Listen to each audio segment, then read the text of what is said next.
half measures, my friends, is over. Was there peace when 40 CRPF jawans were martyred in Pulwama? Was there peace when our brave soldiers were ambushed in Uri? अगर कोई हमारा धर्म पूछ के मारेगा तो हम धर्म बताकर मारेंगे. With this undying spirit of patriotism, I rise today not just as a representative but as the voice of a billion Indians. A nation whose heart bleeds for its martyrs, whose soul demands justice, and whose resolve remains unshaken. Greetings to one and all present here. I am Sonakshi Bhattacharya from the state of Bengal, but today I stand here most importantly as an Indian. And as an Indian, my friends, I would like to ask for a firm and uncompromising stance against cross-border terrorism. The time for hesitations and half measures, my friends, is over. Now, some in the opposition may argue that such a move may destabilize peace. But to them, I would like to ask, was there peace when 40 CRPF jawans were martyred in Pulwama? Was there peace when our brave soldiers were ambushed in Uri?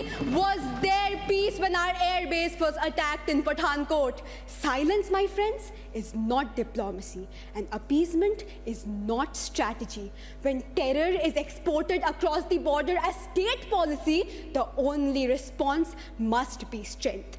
Under this very government, our border security forces are stronger, sharper, and more technologically equipped than ever before. Today, drone surveillance, AI-backed fencing, night vision monitoring, and satellite tracking have significantly reduced infiltration.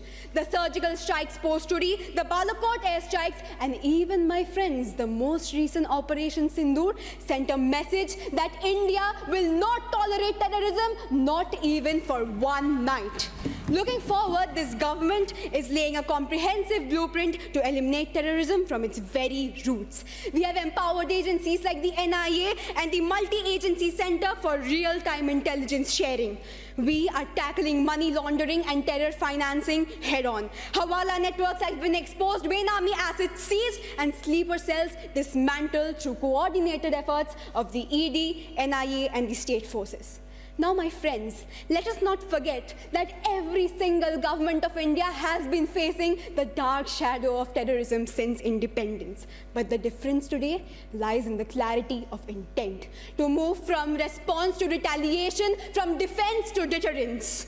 But again, I must remind you that this fight isn't just the government's. It is of India's. We need internal unity, we need collective political will, and we need to rise above the partition lines and stand with our armed forces and institutions without ambiguity as one nation. So I ask this House, will we let the pain of our martyrs go in vain? Will we keep waiting for another attack to wake up? Or will we act now boldly and decisively as one nation? India, my friends, has wept enough.